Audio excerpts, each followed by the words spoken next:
Hello everyone, welcome to ND nursing coaching. तुमच्या सर्वांचं ND nursing coaching मध्ये हार्दिक स्वागत आहे. तर आजच्या क्लासमध्ये आपण परत बघणार आहोत डीएमईआर एक्झाम साठी अतिशय महत्त्वाची एक प्रश्नपत्रिका. या प्रश्नपत्रिकेमध्ये आपण 100 प्रश्न सोडवणार आहे. तर जर तुम्हाला व्हिडिओ आवडला तर कृपया व्हिडिओला लाईक करा आणि अशाच नवीन व्हिडिओला बघण्यासाठी कृपया चॅनलला सबस्क्राईब करा. स्टार्ट करूया. आजचा आपला पहिला प्रश्न आहे. In 1975, Government of India initiated national policy for the children is. तर गव्हर्नमेंट ऑफ इंडियाने चिल्ड्रन साठी कुठली नॅशनल पॉलिसी काढली होती 1975 मध्ये? तर आपलं याचं बरोबर उत्तर असणार आहे आयसीडीएस स्कीम काढली होती. ओके, आयसीडीएस स्कीम काढली होती गव्हर्नमेंट ऑफ इंडियाने चाइल्डच्या वेलफेअर साठी. ओके, हे सीएसएसएम काय आहे? तर सीएसएसएम म्हणजे child survival and safe motherhood. okay, and safe motherhood, child survival and safe motherhood याचा फुल फॉर्म तुम्हाला विचारला जाऊ शकतो. प्रश्न क्रमांक 2. द एफएओ चा फुल फॉर्म आहे food and agriculture organization was form in 1945 with headquarters. FAO च हेडक्वार्टर कुठे आहे? तर याचं बरोबर उत्तर असणार आहे रोम मध्ये. ओके, रोम मध्ये या फूड अँड ऍग्रिकल्चर ऑर्गनायझेशनचं हेडक्वार्टर आहे. ओके, जिनेवा मध्ये आपल्या WHO चं हेडक्वार्टर आहे, हे सगळ्यांना माहिती असेल. प्रश्न क्रमांक 3. Drug use to increase the amount of secretion of bile. बाईलचं सिक्रिशन वाढवण्यासाठी जे ड्रग यूज केले जातात त्याला आपण कोलॅगोगस ड्रग्स असं म्हणत असतो. प्रश्न क्रमांक 4. Rothera's test is the best test for. Okay, ही जी रोथेरास टेस्ट आहे ही बेस्ट टेस्ट आपण युरिन मध्ये ऍसिटोन चेक करण्यासाठी आपण रोथेरास टेस्ट यूज करतो. ओके, ही अल्ब्युमिन टेस्ट करण्यासाठी आपण डिपस्टिक टेस्टचा मेथड करतो, डिपस्टिक टेस्टचा वापर करत असतो. Okay, dipstick taste. ओके, त्यानंतर जर युरिन मध्ये आपल्याला बाईल सॉल्ट बघायचे असतील तर आपण हेज टेस्ट यूज करतो. Okay, Hay's test. सगळ्या टेस्ट अतिशय महत्वाच्या आहेत. ओके, जर आपल्याला युरिन मध्ये बाईल पिगमेंट बघायचे असतील तर आपल्याला जी मॅलिन्स टेस्ट आपण यूज करतो. ओके, या ठिकाणी आपण जी मॅलिन्स टेस्ट यूज करत असतो. ह्या चारही टेस्ट महत्वाच्या आहेत. प्रश्न क्रमांक 5. The sudden fall of temperature to normal is term as. Okay, sudden fall म्हणजे अचानक टेम्परेचर हाय टेम्परेचर वरून नॉर्मल टेम्परेचरला येणं याला आपण फीवर क्रायसिस म्हणत असतो. काय म्हणतो? Fever crisis. आणि हा फीवर क्रायसिस जो आहे हा रुमॅटिक फीवर आणि जो टायफॉइड फीवर आहे, टायफॉइड फीवर किंवा एंटेरिक फीवर, या फीवर मध्ये आपल्याला क्रायसिस ह्या प्रकारचा फीवर आपल्याला बघायला मिळतो. प्रश्न क्रमांक 6. Greenish colour of sputum. Okay, स्पुटमचा ग्रीनिश कलर कोणत्या कंडिशन मध्ये आपल्याला बघायला मिळतो? तर याचं बरोबर उत्तर असणार आहे आपलं ग्रीनिश कलर ऑफ स्पुटम आपला ब्रॉन्किएक्टॅसिस मध्ये बघायला मिळतो. प्रश्न क्रमांक 7. For subcutaneous injection gauge needle is use. कोणत्या गॉजची निडल आपण सबक्युटेनियस इंजेक्शन देण्यासाठी यूज करू? तर आपलं याचं बरोबर उत्तर असणार आहे ऑप्शन क्रमांक 25. ऑप्शन क्रमांक 3. 25 गॉजची निडल आपण या ठिकाणी सबक्युटेनियस इंजेक्शन देण्यासाठी यूज करतो. सबक्युटेनियस रूट द्वारे आपण मुख्य 2 इंजेक्शन देतो. त्याच्यामध्ये आहे एक आहे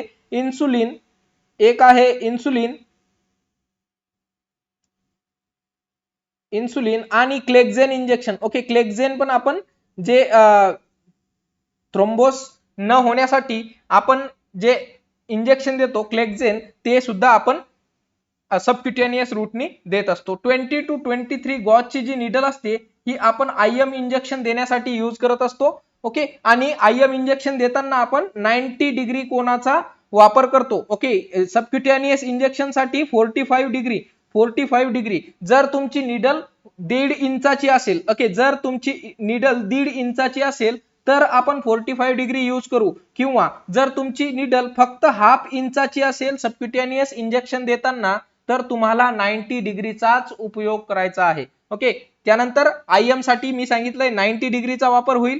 ओके, त्यानंतर आयएम इंजेक्शन देताना जर एखादं इंजेक्शन हेवी असेल किंवा टिश्यूला नेक्रोसिस कॉज करत असेल तर अशा प्रकारचे इंजेक्शन आपण झेड ट्रॅक मेथडनी देत असतो. झेड ट्रॅक मेथडनी हे इंजेक्शन आपण देत असतो. आता यामध्ये अजून तुम्हाला 2 प्रश्न विचारले जाऊ शकतात की मोस्ट कॉमन साईट काय आहे आयएम इंजेक्शन देण्याची, तर मोस्ट कॉमन साईट आहे आयएम इंजेक्शन देण्याची याच्यामध्ये दोन प्रकार पडतील, जर तुमचा पेशंट अडल्ट आहे किंवा तुमचा पेशंट चाइल्ड आहे. जर तुमचा पेशंट अडल्ट असेल तर वेंट्रोग्लुटियल, ओके, वेंट्रोग्लुटियल ही साईट मोस्ट कॉमन आहे अडल्ट पेशंट साठी. आणि जर पीडियाट्रिक पेशंट असतील तर आपल्याला व्हॅस्टस लॅटरलिस ही मोस्ट कॉमन साईट आहे. समजलं सर्वांना? तर एवढे प्रश्न या प्रश्नामधून बनवू शकत होते. प्रश्न क्रमांक 8, पी सूप स्टूल, अतिशय महत्वाचा आणि फ्रिक्वेंटली विचारला जाणारा प्रश्न आहे की पी सूप स्टूल कोणत्या कंडिशन मध्ये आपल्याला बघायला मिळतो. तर सर्वांना माहिती असेल हा पी सूप स्टूल जो आहे हा टायफॉइड फीवर मध्ये बघितला जातो. टायफॉइड फीवर कशामुळे होतं, तर आपला एक ऑर्गॅनिझम आहे साल्मोनेला टायफी, यामुळे टायफॉइड फीवर होत असतो. ओके, कोलेरा कशामुळे होतो, तर vibrio cholerae, okay, vibrio cholerae मुळे कोलेरा होत असतो. ओके, आणि या कोलेरामध्ये कुठल्या प्रकारचा स्टूल दिसतो, तर rice water, okay, rice water stool आपल्याला कोलेरामध्ये बघायला मिळतो. ओके, पुढचा प्रश्न क्रमांक 9, the most common site of body for bed सोर, ओके, बेड सोर होण्यासाठी मोस्ट कॉमन साईट कुठली आहे, तर आपलं याचं बरोबर उत्तर असेल सॅक्रम. ओके, बेड सोर होण्यासाठी कुठल्या साईट महत्वाच्या असतात, तर जे बोनी प्रॉमिनन्स म्हणजे ज्या ठिकाणी बोनचा उंचवटा आलेला आहे, ह्या सगळ्या साईट ज्या आहेत ह्या बेड सोर होण्यासाठी प्रोन असतात. आता तुम्हाला अजून एक प्रश्न विचारला जातो की बेड सोर प्रिव्हेंट करण्यासाठी सगळ्यात महत्वाची नर्सिंग स्टेप काय असेल, तर आपल्याला पोझिशनिंग ही सगळ्यात महत्वाची, म्हणजे दर 2 तासाला पेशंटची पोझिशन चेंज करणं हे सगळ्यात महत्वाचं आहे बेड सोर प्रिव्हेंट करण्यासाठी. अजून एक प्रश्न बनू शकतो की बेड सोर ज्यावेळेस एखाद्या पेशंटला होतो किंवा होणार आहे, ज्याची रिस्क आहे, तर ही रिस्क असेसमेंट करण्यासाठी आपण ब्रॅडन स्केल, ओके, सर्वांना माहिती असेल ब्रॅडन स्केलचा आपण वापर करत असतो. पुढचा प्रश्न घेऊया, प्रश्न क्रमांक 10, irregular heart rhythm is called as, irregular heart रिदमला आपण अरिदमिया म्हणत असतो. ऑप्शन क्रमांक 3 बरोबर आहे, अरिदमिया म्हणत असतो. ऍक्झेलरेशन ऑफ हार्ट रिदम याला आपण इनक्रीज हार्ट रेट किंवा टॅकीकार्डिया म्हणतो. ब्रॅडिकार्डिया म्हणजे डिक्रीज हार्ट रेट. ओके, चला पुढचा प्रश्न क्रमांक 11, medication given by mouth is called as, जे मेडिकेशन आपण ओरल रूटनी देतो त्याला आपण इंजेक्शन प्रकारचे मेडिसिन म्हणत असतो. ऑप्शन 3 हे बरोबर उत्तर आहे. ओके, इनंक्शन म्हणजे काय, इनंक्शन म्हणजे की फॉर एक्झाम्पल एखादं ऑइल आपल्या स्किनवर अप्लाय करणं याला इनंक्शन म्हणतात. ओके, ऑइल वगैरे जे आपण स्किनवर अप्लाय करतो त्याला इनंक्शन म्हणतात. इनसफिलेशन म्हणजे काय, तर जे ब्लोविंग, ओके, काही इंजेक्शन आपण ब्लो करतो, काही जे वेपर्स आहेत हे आपण जर आपल्या ट्रकियामध्ये किंवा रेस्पिरेटरी ट्रॅक मध्ये जर ब्लो केले तर त्याला इनसफिलेशन म्हणतात. ओके, क्लिअर आहे सर्वांना? त्यानंतर इनहेलेशन म्हणजे सर्वांना माहिती आहे स्टीम जी आपण देतो ही इनहेलेशन रूट द्वारे दिली जाते, म्हणजे मॉइस्ट हीट असते. क्लिअर आहे? प्रश्न क्रमांक 12, the position use for giving enema, okay, enema देण्यासाठी कुठली पोझिशन यूज केली जाते, तर आपलं बरोबर उत्तर असेल left lateral position. Okay, left lateral position. प्रश्न क्रमांक 13, which of the following is the best method to confirm placement of the nasogastric tube, okay, तर नेझोगॅस्ट्रिक ट्यूबला कन्फर्म करण्यासाठी कुठली बेस्ट मेथड विचारली आहे, तुम्हाला बेस्ट मेथड विचारली आहे. जर तुम्हाला बेस्ट मेथड विचारली तर आपलं उत्तर ऑप्शन क्रमांक 4 बरोबर असेल, एक्सरे चेस्ट अब्डोमेन आपण करायचा असतो. ओके, जर तुम्हाला मोस्ट कॉमन विचारली तर मोस्ट कॉमन मेथड आपण ऍस्पिरेशन करून घेत असतो. ओके, जे स्टमकचं कंटेंट आहे त्याला ऍस्पिरेट करतो, तर ही मोस्ट कॉमन मेथड आहे. Okay, most common. चला प्रश्न क्रमांक 14, which of the following is intravascular fluid, intravascular म्हणजे जे फ्लुइड वेसल्स मध्ये आहे अशा प्रकारचं फ्लुइड कुठलं आहे. 4 ऑप्शन आहेत, तर याचं बरोबर उत्तर असेल आपलं ऑप्शन क्रमांक 3 प्लाझ्मा. प्लाझ्मा हे इंट्राव्हास्क्युलर मोस्ट अबंडंट फ्लुइड आहे. आपल्या ब्लड मध्ये हे जे प्लाझ्मा असतो ह्या प्लाझ्माचं पर्सेंटेज आपल्या ब्लड मध्ये अराउंड 55% असतं. ओके, आपल्या ब्लड मध्ये ही जी प्लाझ्मा आहे ही 55% असते. 55% प्लाझ्मा असते आपल्या ब्लड मध्ये. 1% जे असतात, 1% जे आपल्या ब्लड मध्ये असतात ते ल्युकोसाइट आणि प्लेटलेट असतात. ल्युकोसाइट्स अँड प्लेटलेट्स 1% असतात. ओके, आणि जे राहिलेले 44% आहेत, हे 44% आपल्या ब्लड मध्ये हे आरबीसीज असतात किंवा इरिथ्रोसाइट्स असतात.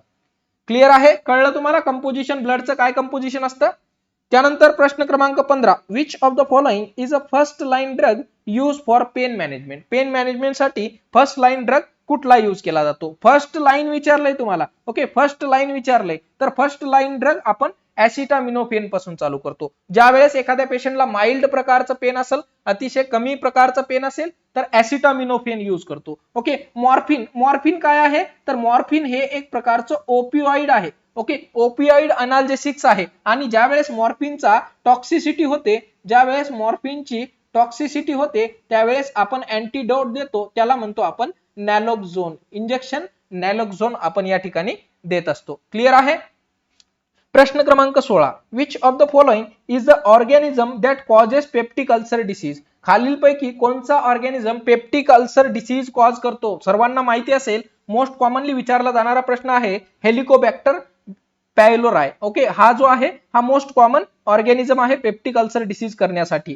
क्लिअर आहे?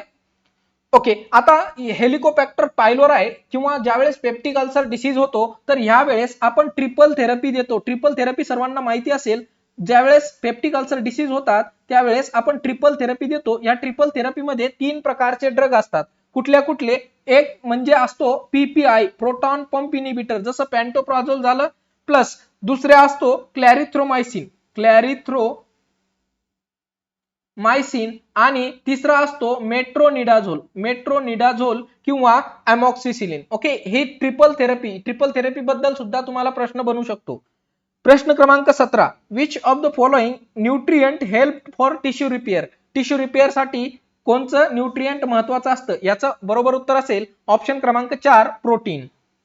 त्यानंतर प्रश्न क्रमांक 18, which of the following is a common cause of orthostatic hypotension in a bedridden patient. Bedridden patient मध्ये ऑर्थोस्टॅटिक हायपोटेन्शनचं काय कॉमन कारण असेल तर याचं आपलं बरोबर उत्तर असणार आहे ऑप्शन क्रमांक 2, decrease in circulating blood volume. म्हणजे जे आपल्या ब्लड मध्ये सर्क्युलेशन होत आहे याचा व्हॉल्यूम कमी होणं. ओके, हे मोस्ट कॉमन कॉज असतं ऑर्थोस्टॅटिक हायपोटेन्शन होण्याचं. ऑर्थोस्टॅटिक हायपोटेन्शन आपण कधी म्हणतो? ज्या वेळेस आपला सिस्टोलिक ब्लड प्रेशर एसबीपी हा 20 mm ऑफ एचजी कमी होतो आणि डायस्टोलिक ब्लड प्रेशर हा 10 mm ऑफ एचजी जेव्हा कमी होतो तेव्हा आपण ऑर्थोस्टॅटिक हायपोटेन्शन असं म्हणत असतो. चला पुढचा प्रश्न घेऊया. प्रश्न क्रमांक 19. प्रश्न क्रमांक 19, which of the following mineral should be taken by a child suffering from rickets. Okay, जर एखाद्या चाइल्ड रिकेट्स नी सफर झालेला आहे तर अशा चाइल्ड मध्ये आपण कुठलं न्यूट्रिशन प्रोव्हाइड करणार आहे. तर तुम्हाला सगळ्यांना माहिती असेल रिकेट्स ही डिसऑर्डर चाइल्ड मध्ये कॅल्शियम कमी झाल्यामुळे होत असते. आता सगळ्यांना माहिती असेल नॉर्मल रेंज ऑफ कॅल्शियम. सगळ्यांनी कमेंट मध्ये कमेंट करायची आहे कॅल्शियमची नॉर्मल रेंज काय असते. ओके, ज्यावेळेस हे कॅल्शियम कमी होतं तर अशा बेबीमध्ये आपल्याला टिटॅनी हा प्रकारचा रोग बघायला मिळतो. ओके, टिटॅनी होते. ओके, आणि टिटॅनी मध्ये किंवा हायपोकॅल्सिमिया मध्ये आपल्याला 2 साइन बघायला मिळतात. हे 2 साइन सुद्धा तुम्हाला महत्वाचे आहेत. कोणते कोणते 2 साइन आहेत? एक आहे तुमचं चोस्टेक साइन आणि दुसरा आहे Trousseau's sign. Okay, Trousseau's sign. Okay, हे 2 साइन तुम्हाला हायपोकॅल्सिमिया मध्ये महत्वाचे आहेत. प्रश्न क्रमांक 20, which of the following drug will be administer to treat anaphylaxis. Anaphylaxis ला ट्रीट करण्यासाठी आपण कुठला ड्रग यूज करतो? तर याचं बरोबर उत्तर असणार आहे आपलं ऑप्शन क्रमांक 4, इपिनेफ्रिन किंवा यालाच आपण ॲड्रेनालिन म्हणतो. ओके, त्यानंतर डिगॉक्झिन कधी यूज करतो आपण? ज्यावेळेस एखाद्या पेशंटला जर हार्ट फेल्युअर असेल त्यावेळेस आपण डिगॉक्झिन यूज करतो. सोडियम बायकार्बोनेट कधी यूज करतो? ज्यावेळेस पेशंटला ऍसिडिक कंडिशन झाली. ओके, ऍसिडोसिस मध्ये आपण सोडियम बायकार्बोनेट यूज करतो. ॲट्रोपिन ज्यावेळेस आपल्याला हार्ट रेटला इन्क्रीज करायचं असतं त्यावेळेस आपण ॲट्रोपिन यूज करत असतो. प्रश्न क्रमांक 21, which of the following immunoglobin are responsible for anaphylactic reaction. खालील प्रकारचं कोणचं इम्युनोग्लोबिन एनाफायलॅक्टिक रिएक्शन साठी महत्वाचं आहे? जेव्हा पण एनाफायलॅक्सिस येईल तर तुम्हाला आयजीई इम्युनोग्लोबिन सगळ्यात पहिलं ऍक्ट करत असतं. इम्युनोग्लोबिन साठी भरपूर प्रश्न महत्वाचे आहेत, त्यासाठी एक इमेज मधून आपण हे प्रश्न कव्हर करून घेऊया. इमेज सर्वांना क्लिअर आहे? जर इमेज क्लिअर असेल तर आपण बाकीचे प्रश्न बघून घेऊया. तर या आपल्याकडे 5 प्रकारचे इम्युनोग्लोबिन आहेत, त्याच्यासाठी 5 नावं लक्षात ठेवण्यासाठी गेम्ड नावाचं तुम्ही अक्षर लक्षात ठेवायचं, GAMED.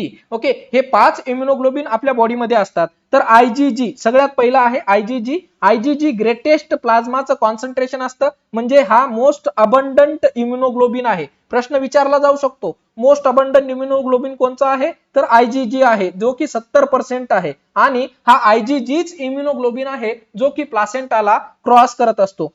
दुसरा इम्युनोग्लोबिन आहे आयजीए काय, सलायवा आणि टियर आणि आपल्या बॉडीच्या सिक्रिशन मध्ये बघितला जातो. ओके, तर त्यानंतर इम्युनोग्लोबिन एम म्हणजे मॅक्रो लक्षात ठेवा, आणि हा मॅक्रो म्हणजे सगळ्यात लार्जेस्ट इम्युनोग्लोबिन आहे. लार्जेस्ट म्हणजे याची साईज थोडा लठ्ठपणा या इम्युनोग्लोबिनला झालेला आहे. ओके, त्यानंतर इम्युनोग्लोबिन ई जे की सांगितलं आपण ॲलर्जिक रिॲक्शन मध्ये हे अलर्ट करतो. ओके, त्यानंतर इम्युनोग्लोबिन डी, हे जे इम्युनोग्लोबिन डी आहे हे डिफरन्शिएट करते बीटा सेलला, म्हणजे बीटा सेलला हे डिफरन्शिएट करण्याचं काम इम्युनोग्लोबिन डी करत असते. एवढे प्रश्न तुम्हाला इम्युनोग्लोबिन साठी महत्वाचे आहेत. चला तर वळूया पुढच्या प्रश्नाकडे.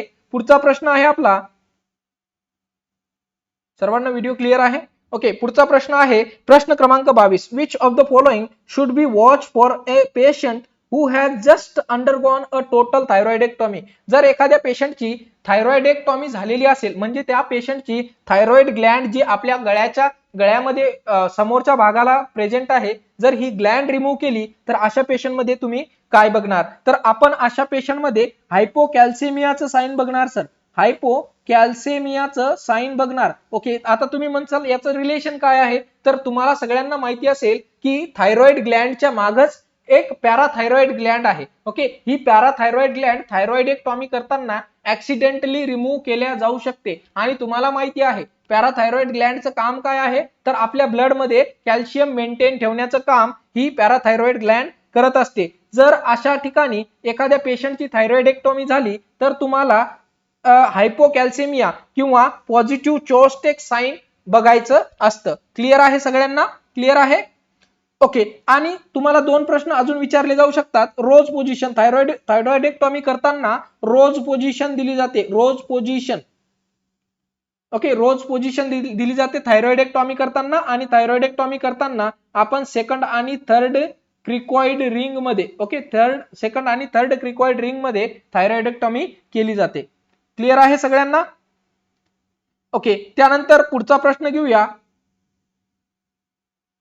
प्रश्न क्रमांक 23. The most commonly found acid in nature. Okay, most commonly acid कोणतं बघितलं जातं, तर आपलं बरोबर उत्तर असणार आहे ऑप्शन क्रमांक 4 ऍसिटिक ऍसिड. प्रश्न क्रमांक 24. A healthy person need calories per day. Okay, इथं पर्सन म्हणलं तर आपण अडल्ट घ्या आणि मेल घ्या. ओके, तर जर एखाद्या मेलला डेली कॅलरी रिक्वायरमेंट जर काढायची असेल तर ती आपली 2500 असते. पण याच्यामध्ये जर तुम्हाला मेल फिमेल वेगळं करायचं असेल तर मेलची 2500 झाली, पण फिमेलमध्ये आपल्याला 200 किलो कॅलरी कमी लागतात, म्हणजे 2300 किलो कॅलरी फिमेलची रिक्वायरमेंट आहे. आता फिमेलमध्ये 2 प्रकारच्या फिमेल, जर फिमेल प्रेग्नंट असेल किंवा फिमेल ब्रेस्ट फिडिंग करत असेल त्याला लॅक्टेटिंग मदर म्हणतो. ओके, जर फिमेल प्रेग्नंट असेल तर प्रेग्नन्सी मध्ये 2300 प्लस 350 एवढी किलो कॅलरी आपल्याला जरुरी आहे. 2300 प्लस 350 म्हणजे जेवढी मदरची डेली रिक्वायरमेंट आहे त्याच्या 350 प्लस करायचं प्रेग्नन्सीच्या दौरान. आणि ज्यावेळेस मदर बाळाला दूध पाजत असेल किंवा लॅक्टेटिंग मदर असेल तर अशा मदर मध्ये 500 किलो कॅलरी आपल्याला डेलीची एक्स्ट्रा द्यायला लागते. समजलं सगळ्यांना? पुढचा प्रश्न घेऊया. प्रश्न क्रमांक 25. सिलेक्टिव्ह सेरोटोनिन रिअपटेक इनिबिटर, ज्याला आपण SSRI म्हणतो, belongs to which of the following psychotropic drugs. Okay, हे जे SSRI आहेत हे अँटी डिप्रेसंट प्रकारचे, म्हणजे ऑप्शन 4 आपलं बरोबर आहे, अँटी डिप्रेसंट असतात SSRI. ओके, अँटीसायकोटिक हे मुख्यतः 2 प्रकारचे असतात, टिपिकल अँटीसायकोटिक आणि अटिपिकल अँटीसायकोटिक. ओके, टिपिकल अँटीसायकोटिकचं उदाहरण तुम्हाला विचारलं जाऊ शकतं आणि त्याचं उदाहरण आहे हॅलोपेरिडॉल. हॅलोपेरिडॉल हा महत्वाचा ड्रग आहे. ओके, प्रश्न तुम्हाला विचारला जाऊ शकतो, हा टिपिकल अँटीसायकोटिक आहे. जर अटिपिकल अँटीसायकोटिकचं उदाहरण जर विचारलं तुम्हाला तर क्लोझापाइन आणि ओलानजापाइन हे दोन ड्रग तुम्हाला लक्षात ठेवायचे, प्रश्न विचारला जाऊ शकतो. प्रश्न क्रमांक 26, greatest risk factor for suicide is in the presence of. Okay, तर सगळ्यात जास्त सुसाइडची रिस्क कोण्या पेशंट मध्ये असते, तर जे पेशंट तुमचे मूड डिसऑर्डरचे आहेत अशा पेशंट मध्ये सुसाइडची रिस्क जास्त असते. प्रश्न क्रमांक 27, there are different types of phobias, which of the following is not type of phobia. खालील दिल्यापैकी कोणता फोबियाचा प्रकार नाही आहे, तर ऑब्सेसिव्ह कंपल्सिव्ह डिसऑर्डर हा फोबियाचा प्रकार नाही आहे. ओके, ही काय आहे, तर ही सर थॉट डिसऑर्डर आहे. पेशंटच्या मनात थॉट येत आहेत. कसले थॉट, की माझे हात खराब झालेले आहेत, तर पेशंट काय करणार, बार बार हात धुवायला जाणार. ओके, याला म्हणतात obsessive compulsive disorders. Okay, social phobia ही एक प्रकारची फोबिया आहे. स्पेसिफिक फोबिया म्हणजे कुठल्या तरी एखाद्या स्पेसिफिक कंडिशनचा फोबिया. त्यानंतर अगोराफोबिया म्हणजे ओपन स्पेसचा फोबिया. ओके, ओपन स्पेसचा फोबिया ऑफ ओपन स्पेस याला आपण अगोराफोबिया म्हणतो.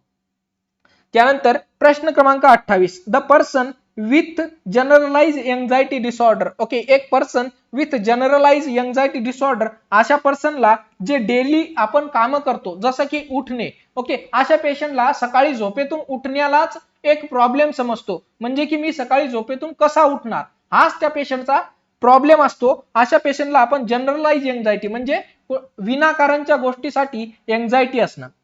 त्यानंतर प्रश्न क्रमांक 29, sign and symptoms of alcohol withdrawal do not include. Alcohol विड्रॉवलच्या सिम्पटम्स मध्ये कोणतं एक साइन इन्क्लूड नाही आहे हे तुम्हाला विचारलं आहे, तर याचं बरोबर उत्तर असणार आहे ऑप्शन क्रमांक 2, रिलॅक्स अँड काम मॅनर. म्हणजे असा पेशंट कधीच रिलॅक्स आणि काम नसतो. ओके, तुम्हाला विड्रॉवलच्या सिम्पटम्स मध्ये पेशंट मध्ये स्वेटिंग दिसेल, ट्रिमर्स दिसतील आणि हायपर टेन्शन सुद्धा दिसेल, तर याचं बरोबर तुम्हाला नॉट विचारलं होतं, त्यामुळे याचं बरोबर उत्तर असणार आहे रिलॅक्स आणि काम मॅनर.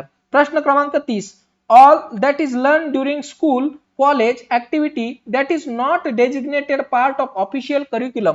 म्हणजे आपण शाळेमध्ये किंवा कॉलेजमध्ये असताना ज्या काही करिक्युलम मध्ये नसतानाच्या गोष्टी शिकतो त्याला आपण हिडन करिक्युलम म्हणत असतो. ओके, त्याला आपण हिडन करिक्युलम म्हणतो. प्रश्न क्रमांक 31, the international council of nurses ICN was established in the year. ICN म्हणजे इंटरनॅशनल काउन्सिल फॉर नर्सेस हे कधी इस्टॅब्लिश झालं होतं, तर याचं बरोबर उत्तर असणार आहे आपलं 1899 मध्ये. यामध्ये अजून तुम्हाला दोन प्रश्न महत्वाचे आहेत की TNAI. ओके, TNAI आणि आपलं इंडियन नर्सिंग काउन्सिल हे कधी इस्टॅब्लिश झालं होतं, तर TNAI सगळ्यांना माहिती असेल 1908 मध्ये आपलं train nurses association of India हे इस्टॅब्लिश झालं होतं आणि इंडियन नर्सिंग काउन्सिल हे 1949 साली इंडियन नर्सिंग काउन्सिल इस्टॅब्लिश झालं होतं. प्रश्न क्रमांक 32, the international council for nurses is headquartered in. Okay, international council of नर्सेसचं हेडक्वार्टर कुठं आहे, तर आपल्या याचं बरोबर उत्तर असणार आहे स्वित्झर्लंड मध्ये. प्रश्न क्रमांक 33, municipal corporation is headed by. जी महानगरपालिका असते या महानगरपालिकेचा जो मुख्य असतो त्याला मेयर किंवा मराठीमध्ये महापौर असं म्हणत असतात. क्लिअर, म्युनिसिपल कॉर्पोरेशनचा हेड कोण आहे, तर मेयर असतो. प्रश्न क्रमांक 34, after selection of ASHA she has to take training of किती दिवस. आशा ज्यावेळेस सिलेक्टेड होत असते तर त्या सिलेक्ट झाल्यानंतर तिला 23 दिवसाची ट्रेनिंग दिली जात असते आणि एक आशा जी आहे ही 1000 पॉप्युलेशन साठी नेमली जाते. तुम्हाला विचारलं जाऊ शकतं की एक नर्स किती पॉप्युलेशन साठी असायला पाहिजे, तर याचं बरोबर उत्तर असणार आहे 5000 पॉप्युलेशन साठी एक नर्स असायला पाहिजे. त्यानंतर तुम्हाला सब सेंटर PHC आणि CHC बद्दल सुद्धा विचारलं जाऊ शकतं. जर तुम्हाला विचारलं एक सब सेंटर किती पॉप्युलेशन साठी असायला पाहिजे, ओके, या ठिकाणी लिहून घ्या. जर हे सब सेंटर हिली एरियामध्ये आहे किंवा हे सब सेंटर अर्बन एरियामध्ये आहे. जर हे सब सेंटर अर्बन एरियामध्ये असेल तर 5000 पॉप्युलेशन साठी एक सब सेंटर असेल. जर हे सब सेंटर हिली किंवा ट्रायबल एरियामध्ये आहे तर 3000 पॉप्युलेशन साठी एक सब सेंटर असेल. त्यानंतर तुम्हाला विचारलं जाऊ शकतं पीएचसी. एक पीएचसी जर हिली किंवा ट्रायबल एरिया आहे तर 20,000 पॉप्युलेशन साठी एक पीएचसी असते, आणि जर ही पीएचसी अर्बन एरिया मध्ये आहे तर 30,000 पॉप्युलेशन साठी एक पीएचसी असते.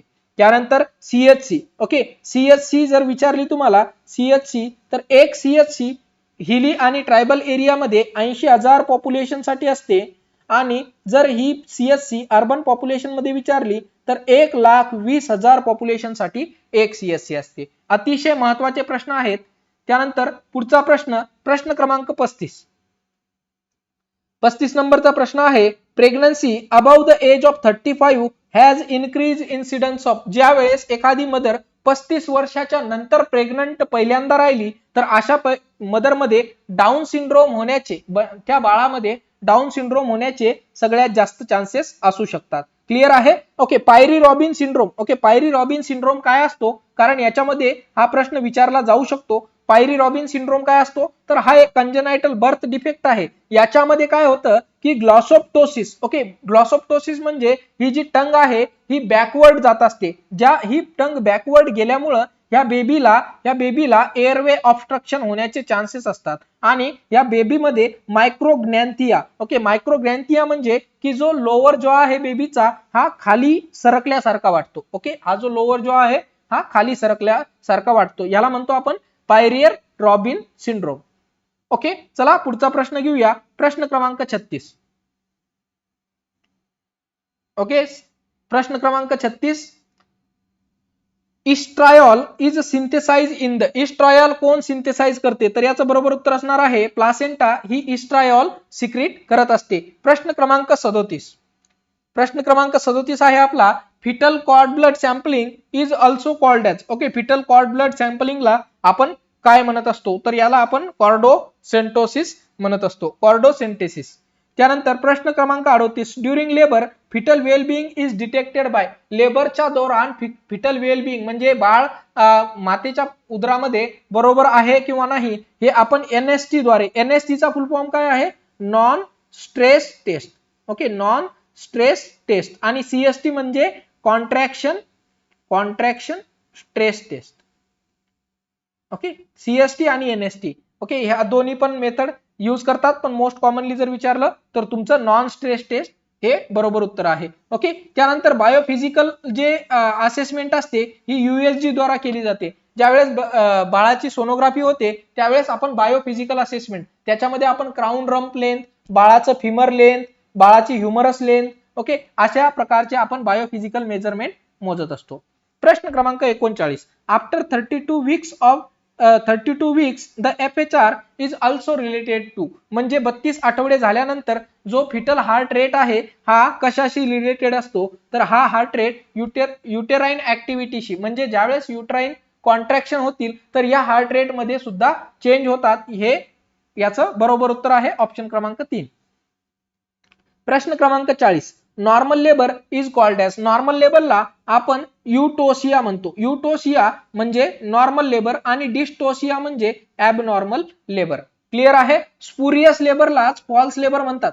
ओके, या स्पुरियस लेबरलाच फॉल्स लेबर सुद्धा म्हणतात. क्लिअर आहे सगळ्यांना?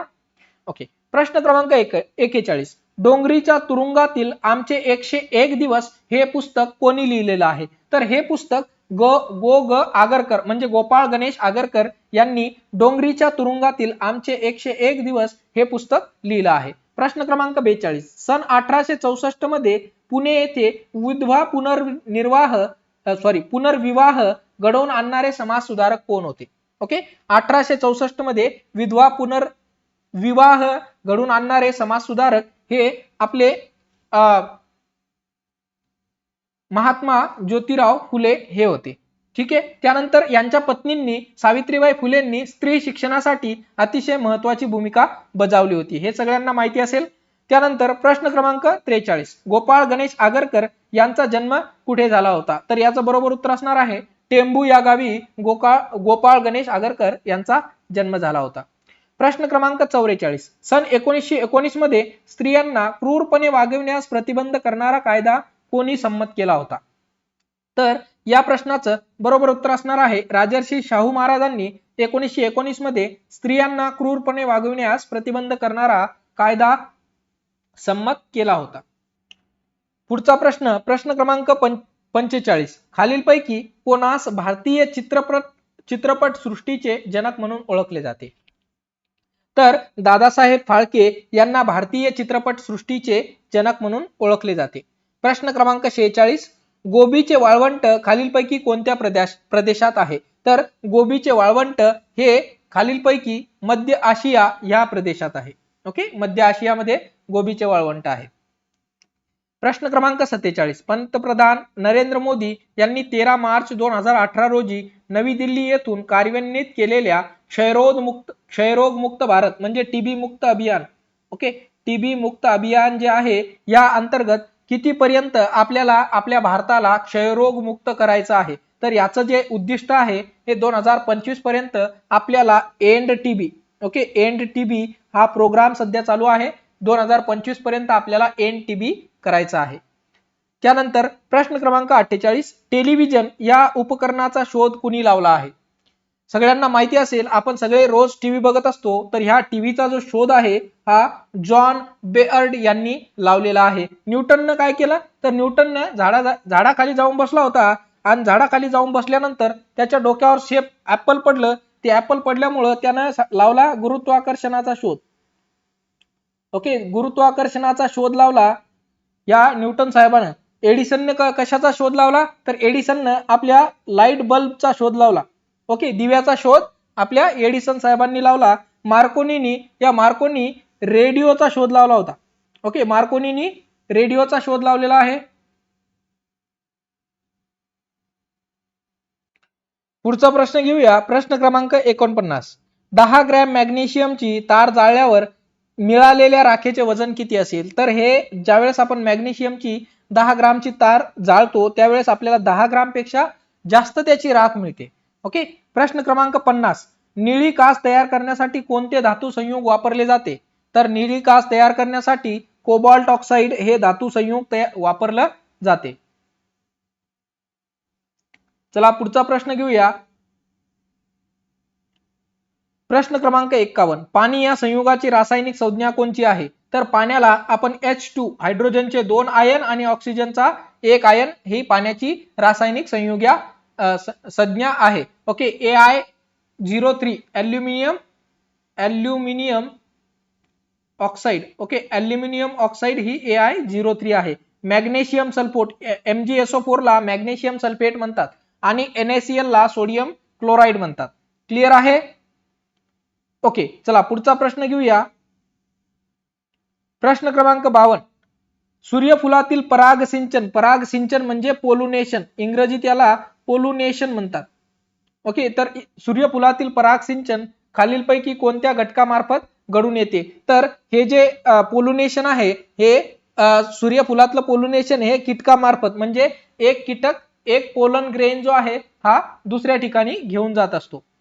प्रश्न क्रमांक 53. कर्नाटक या राज्याची राजधानी कोणती आहे? ओके, तर कर्नाटकची राजधानी सगळ्यांना माहिती असेल बेंगळुरू ही आहे. ओके, हैदराबाद ही तेलंगणाची राजधानी आहे. ओके, हैदराबाद तेलंगणा. चेन्नई ही तमिळनाडू आणि तिरुअनंतपुरम हे सगळ्यांना माहिती असेल केरळची राजधानी. ओके, क्लिअर आहे सगळ्यांना? त्यानंतर प्रश्न क्रमांक 54. भारताच्या राष्ट्रध्वजावरील अशोक चक्रास किती आरे आहेत? एवढा सोपा प्रश्न तर सगळ्यांनाच माहिती असेल. याचं उत्तर आहे ऑप्शन क्रमांक 1 24. जो अशोक चक्र आहे हा सारनाथ येथील अशोक स्तंभावरून घेतलेला आहे आणि याला 24 आरे आहेत. आपल्या भारताच्या तिरंग्या झेंड्यामध्ये 3 कलर आहेत. हे 3 कलर म्हणजे केसरी, पांढरा आणि हिरवा हे 3 कलर आपल्या भारताच्या झेंड्यामध्ये आहेत आणि या केसरी शब्दाचा किंवा या केसरी कलरचा अर्थ आहे त्याग किंवा शौर्य. ओके, त्याग किंवा शौर्य दर्शवण्यासाठी केसरी रंग आहे. पांढरा रंग हा शांततेचं प्रतीक आहे आणि हिरवा रंग हा समृद्धीचं प्रतीक आहे.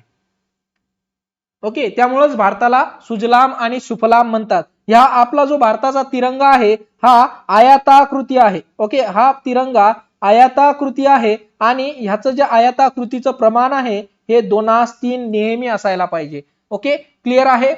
त्यानंतर पुढचा प्रश्न घेऊया, प्रश्न क्रमांक 55. महाराष्ट्रात विमान निर्मितीचा कारखाना कुठे आहे? तर विमान निर्मितीचा कारखाना ओझर येथे, ओझर येथे नाशिक या ठिकाणी आहे.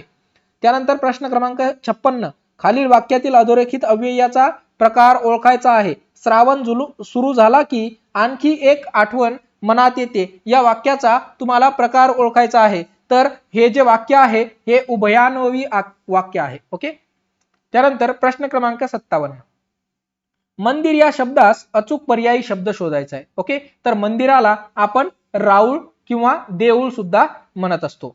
प्रश्न क्रमांक 58. वानर या शब्दाचा समानार्थी शब्द तुम्हाला शोधायचा आहे. तर वानर या शब्दाला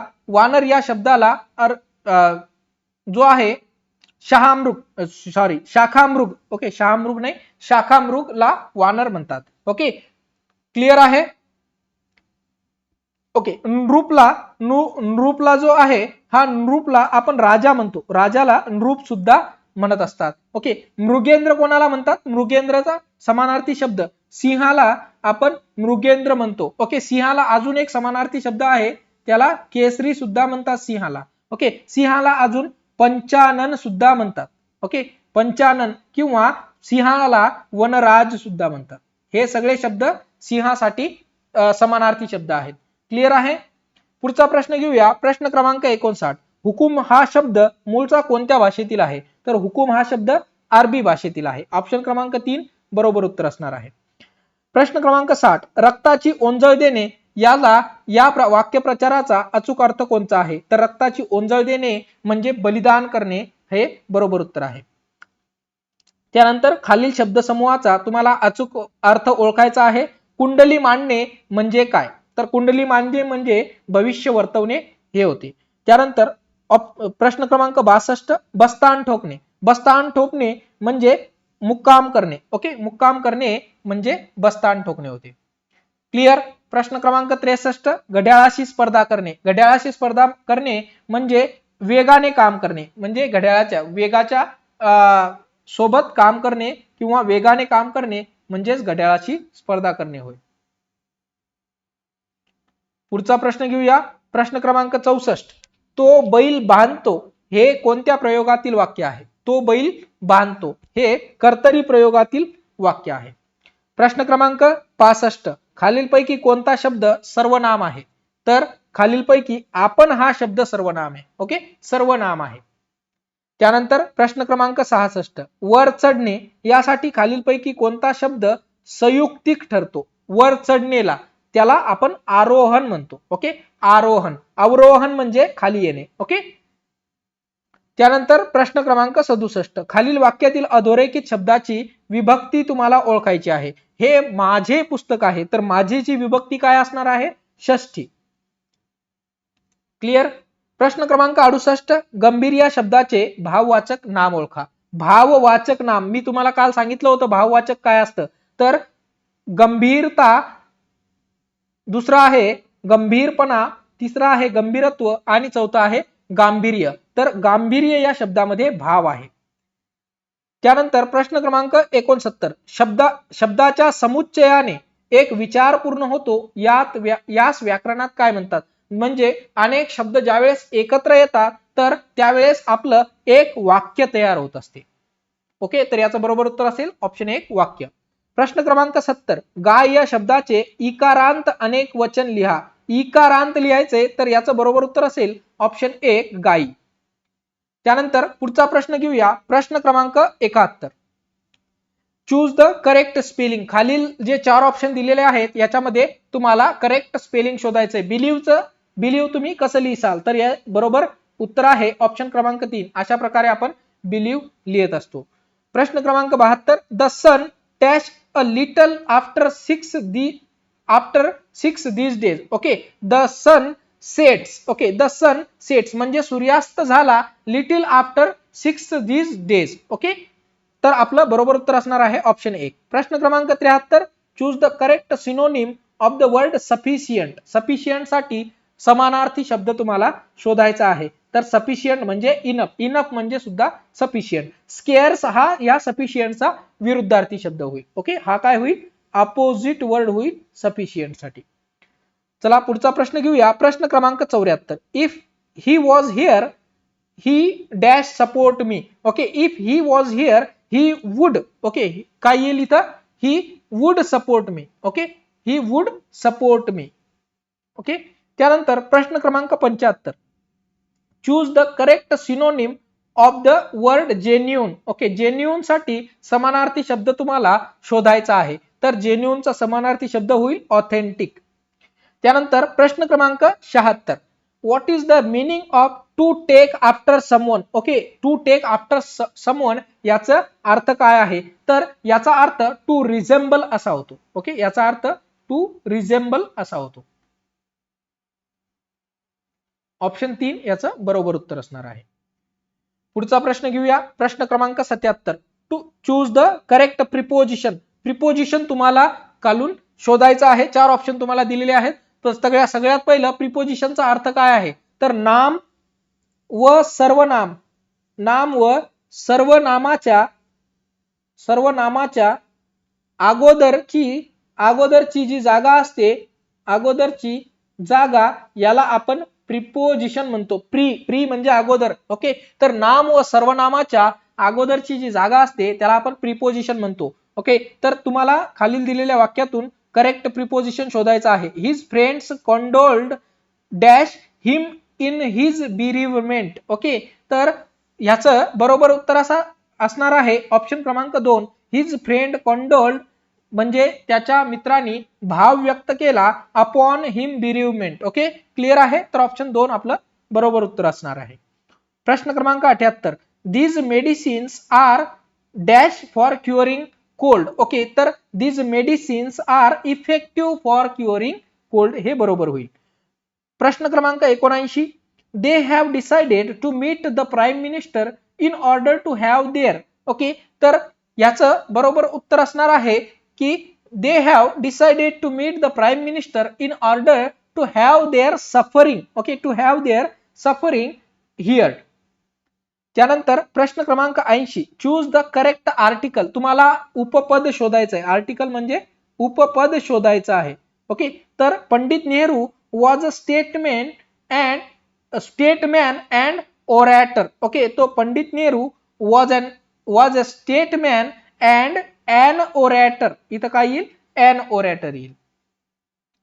पुढचा प्रश्न घेऊया. प्रश्न क्रमांक 81. What is the antonym. विरुद्धार्थी शब्द शोधायचा आहे तुम्हाला प्रीकॅरियस साठी. ओके, तर प्रीकॅरियस साठी विरुद्धार्थी शब्द असेल तुमचा सेफ. ओके, प्रीकॅरियस म्हणजे अनसेफ, तर ह्यासाठी विरुद्धार्थी शब्द आहे सेफ. प्रश्न क्रमांक 82. इकोनोक्लास्ट इज अ पर्सन हु. इकोनोक्लास्ट म्हणजे कोणता पर्सन, की जो पर्सन कुठलाही धर्म पाळत नाही अशा पर्सनला आपण इकोनोक्लास्ट म्हणतो. Okay, so a person who is iconoclast याला आपण attack wildly held belief and customs म्हणजे हा पर्सन जो आहे कुठल्याही जातीला किंवा धर्माला मानत नाही. पुढचा प्रश्न घेऊया. प्रश्न क्रमांक 83. One of my friend visiting me this afternoon. Okay, तर याच्या जे रिकामी जागा आहे याच्यामध्ये काय येईल option. Okay, one of my friend visiting me this afternoon. Okay, तो one of my friend is visiting me this afternoon. Option क्रमांक 4 बरोबर उत्तर आहे. प्रश्न क्रमांक 84. Fill in the blank. Okay, let us find out the cause of quarrel. Okay, cause of quarrel. Option क्रमांक 1 बरोबर उत्तर असणार आहे. प्रश्न क्रमांक 85. Choose the correct verb. Okay, खाली दिलेला एक करेक्ट वर्ब तुम्हाला शोधायचा आहे. She dash since last Friday. She त्याच्यानंतर has been missing. Okay, has been missing. Okay, तर बरोबर उत्तर येईल आपलं ऑप्शन क्रमांक 2.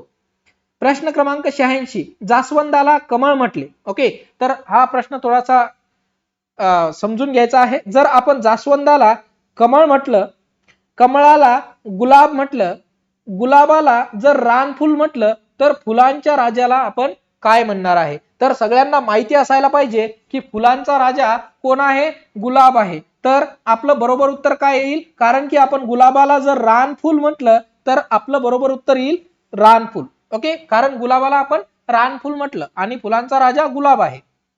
ओके, त्यानंतर प्रश्न क्रमांक 87, 6, 12, 36 आणि 144 याच्या पुढे कुठला अंक येईल?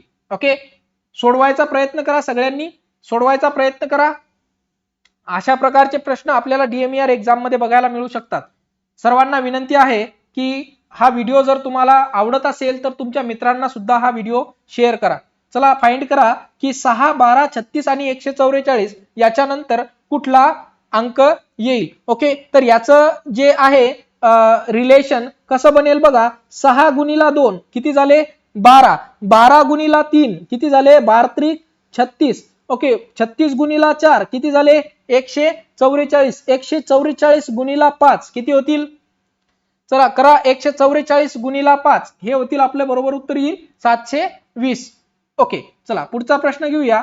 प्रश्न क्रमांक 88, 1 जानेवारी 2002 रोजी मंगळवार असेल तर 1 जानेवारी 2008 रोजी कोणता वार असेल? ओके, तर हा प्रश्न अतिशय सोपा प्रश्न आहे. या प्रश्न समजण्यासाठी पहिला आपल्याला दोन गोष्टी माहिती असायला पाहिजे की जर आपलं कॅलेंडर आहे याच्यामध्ये दोन प्रकारचे वर्ष येतात. एक येतं ऑर्डिनरी इयर आणि दुसरं येतं leap year.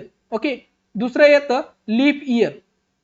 Okay, ordinary year मध्ये 365 दिवस असतात तर लीप इयर मध्ये 366 दिवस असतात. कारण का बरं सर? कारण इथं 29 फेब्रुवारी येते.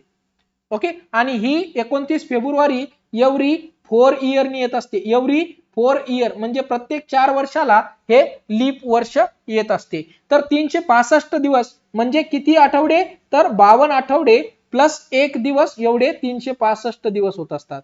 तर आता लीप इयर मध्ये किती दिवस येतील? तर 52 आठवडे आणि 2 दिवस येतील, कारण की 29 फेब्रुवारी एक वाढलेला आहे आपला.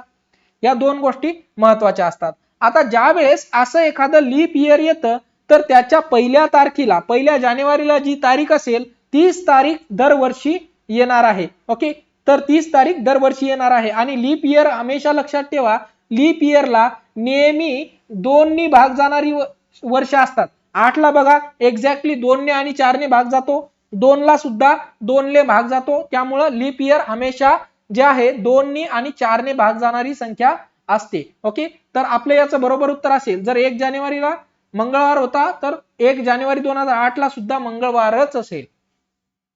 क्लिअर आहे सगळ्यांना?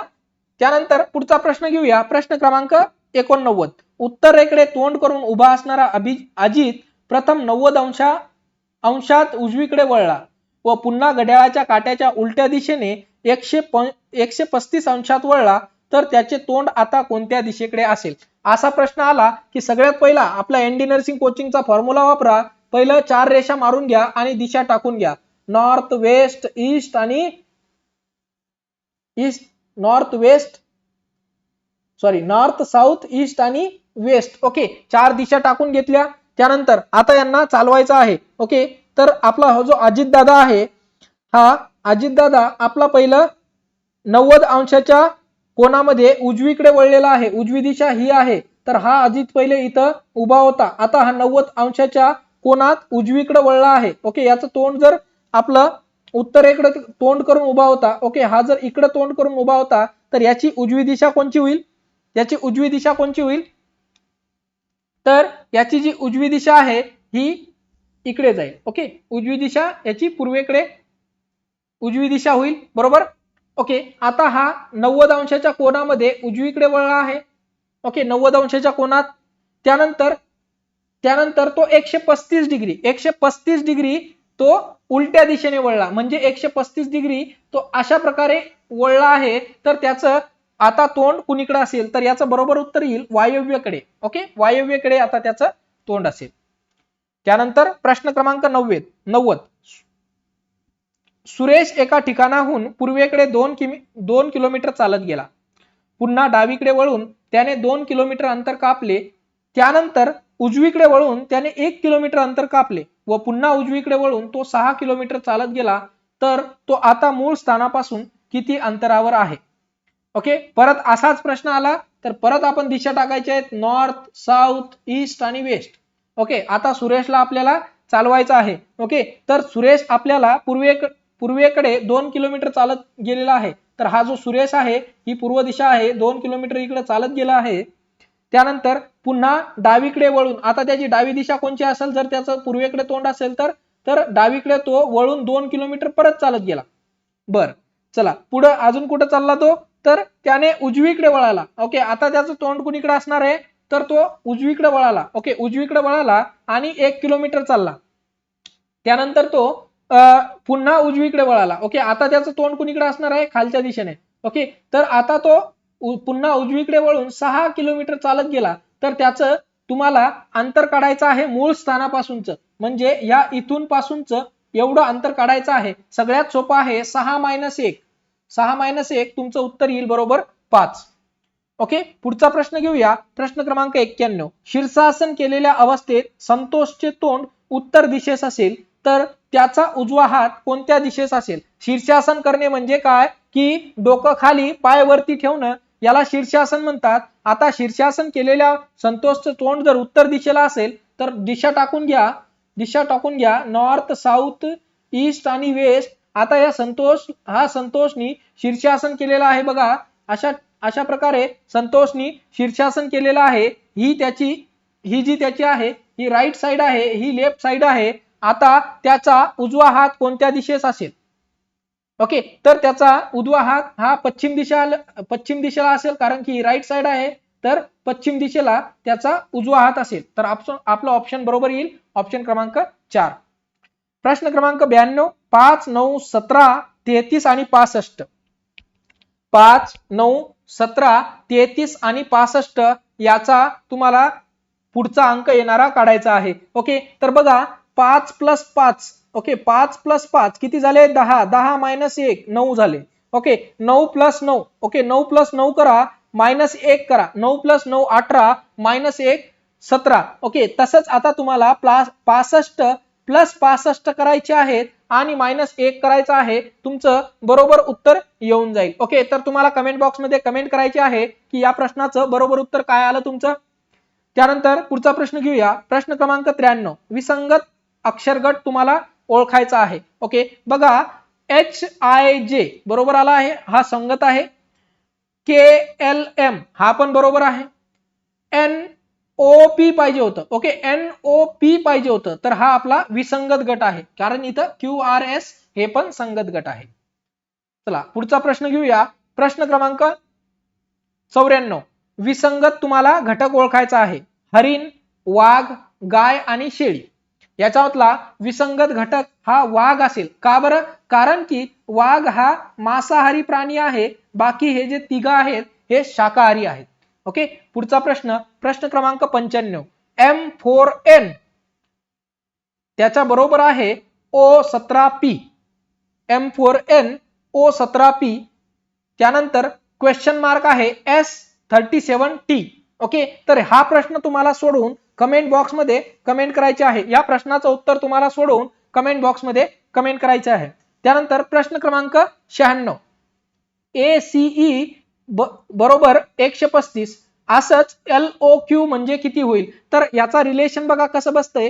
ए म्हणजे 1. ओके, ए चा जो अंक कितव्या स्थानी येतो, 1. सी कधी येते, 3 नंबरला येतं. ई 5 नंबरला येतं. तर बरोबर आपलं 135 आहे. तसंच जे एल आहे हे एल आपलं 12व्या नंबरला येतं. एबीसीडी मध्ये 12व्या नंबरला एल येतं, 15व्या नंबरला ओ येतं आणि 17व्या नंबरला क्यू येतं. ओके, तर आपलं बरोबर उत्तर असेल ऑप्शन 1. पुढचा प्रश्न घेऊया.